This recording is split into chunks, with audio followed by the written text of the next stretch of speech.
မျိုးသမီးကအဲ့ဒီတောက်ဖက်ကိုအရန်ဝယ်ချင်နေပေမဲ့သူမရဲ့ရီးစားကငွေရှင်းခါနီးမှာဖုံးပြောချင်အောင်ဆောင်ပြီးရှောင်ထွက်သွားပါတယ်သူကပတ်စံအိတ်ကိုအမျိုးသမီးလက်ထဲထည့်ပေးပြီးအရင်ရှင်းထားဖို့ပြောခဲ့တာပါသူဟာတမင်တက်တက်ပေးဖယ်သွားပြီးသူ့အဖေနေမကောင်းတာတလားရှိပြီဖြစ်လို့ပတ်စံပြက်နေတဲ့ပုံစံမျိုးအတန်ကြင်ကြင်နဲ့ဟန်ဆောင်ပြောဆိုခဲ့ပါတယ်ဖက်နက်ဆိုင်ဝန်ထမ်းကဖက်နက်ကိုလာပေးတဲ့အခါမှာတော့အမျိုးသမီးကသူ့စကားတွေကိုယုံသွားခဲ့ပါတယ်သူမဟာသူမရဲ့ချစ်သူကိုအရှက်မကွဲစေချင်တဲ့အတွက်ဖက်နက်ကိုသဘောမကျတော့ဘူးလို့လိန်ပြောပြီးပြန်ပေးဖို့လုပ်ခဲ့ပါတယ်။အဲ့ဒီခါမှာချစ်သူဖြစ်သူကပြန်လာပြီးဘာလို့မဝယ်တာလဲလို့မေးပါတယ်။သူမကဖက်နက်ကသူမနဲ့မတော်လို့ပါလို့လိန်ပြောခဲ့ရပါတယ်။တကယ်တော့သူမဟာအဲ့ဒီဖက်နက်ကိုအရန်လိုချင်ပေမဲ့သူ့ရဲ့ဂုဏ်တိတ်ခါကိုငှက်ညာပေးခဲ့တာပါ။နောက်တစ်နေ့မှာတော့သူမရဲ့အထက်လူကြီးစီကနေယာတူတိုးပြီးလစာနှစ်ဆက်ရမယ့်အကြောင်းမက်ဆေ့ချ်ဝင်လာပါတယ်။သူမဟာဝမ်းသာအားရနဲ့ဆိုင်ကိုချက်ချင်းပြန်သွားပြီးအိမ်မက်မက်ခဲ့ရတဲ့အဲ့ဒီတောက်ဖက်နက်ကိုဝယ်ယူခဲ့ပါတော့တယ်။ရုံးကိုရောက်တဲ့အခါလုပ်ဖို့ကင်ဖက်တွေကသူမရဲ့ဖက်နက်တစ်ကိုချီးကျူးကြပါတယ်။သူမဟာကျေနပ်စွာနဲ့ပြုံးနေမိတာပေါ့။အလုပ်ဆင်းလို့အိမ်ပြန်ရောက်တဲ့အခါမှာတော့သူမဟာဖက်နက်တစ်ကိုတိတိကျကျဝတ်ထားလိုက်ပြီးတခြားဖက်နက်တစ်စုံကိုတမင်ပြောင်းဝတ်ထားလိုက်ပါတယ်။ဒါပေမဲ့အခန်းထဲမှာသူမဝယ်လာတဲ့ဖက်နက်နဲ့ထပ်တူကြတဲ့ဖက်နက်တစ်စုံကိုတွေ့လိုက်ရလို့သူမအယမ်းအံ့ဩသွားပါတယ်။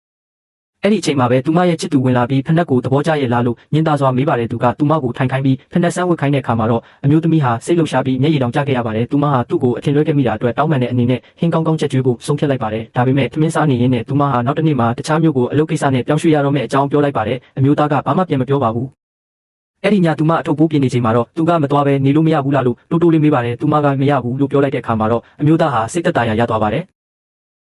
အကြောင်းရင်းကတော့သူဟာသူ့ထက်လူကြီးရဲ့သမီးကိုစိတ်ဝင်စားနေလို့ပါပဲဒါကိုအမျိုးသမီးကဘာမှမသိသေးပါဘူးသူမကသူ့ဝယ်ပေးတဲ့ဖက်နက်ကိုသူ့စီပြန်ပေးခဲ့ပါတယ်အမျိုးသားကတော့သူမကိုမခွဲနိုင်တယ်လို့မျိုးဟန်ဆောင်နေပေမဲ့စိတ်ထဲမှာတော့အဲ့ဒီဖက်နက်ကိုဆိုင်မှာပြန်အပ်ပြီးပတ်စံပြန်အမ်းယူဖို့ကြံစီနေတာပါနောက်တနေ့လေစိတ်ကိုပို့ပြီးတဲ့အခါမှာတော့အမျိုးသမီးကသူ့ကိုတိုက်ရိုက်ပဲလမ်းခွဲစကားပြောလိုက်ပါတော့တယ်သူကတော့ဘာမှပြန်မပြောပေမဲ့စိတ်ထဲမှာတော့သူ့ဌာနမှုသမီးကိုဘယ်လိုလိုက်ရမလဲပဲတွေးနေပါတယ်ဒါဟာသူ့ဘဝရဲ့အမှားဆုံးဆုံးဖြတ်ချက်ဖြစ်လာလိမ့်မယ်ဆိုတာသူမသိသေးပါဘူးတကယ်တော့အမျိုးသမီးဟာသူ့ရဲ့ဖောက်ပြန်ခြင်းနဲ့အကြံစီကိုအစောကြီးကတည်းကသိရှိသွားခဲ့တာပဲဖြစ်ပါတယ်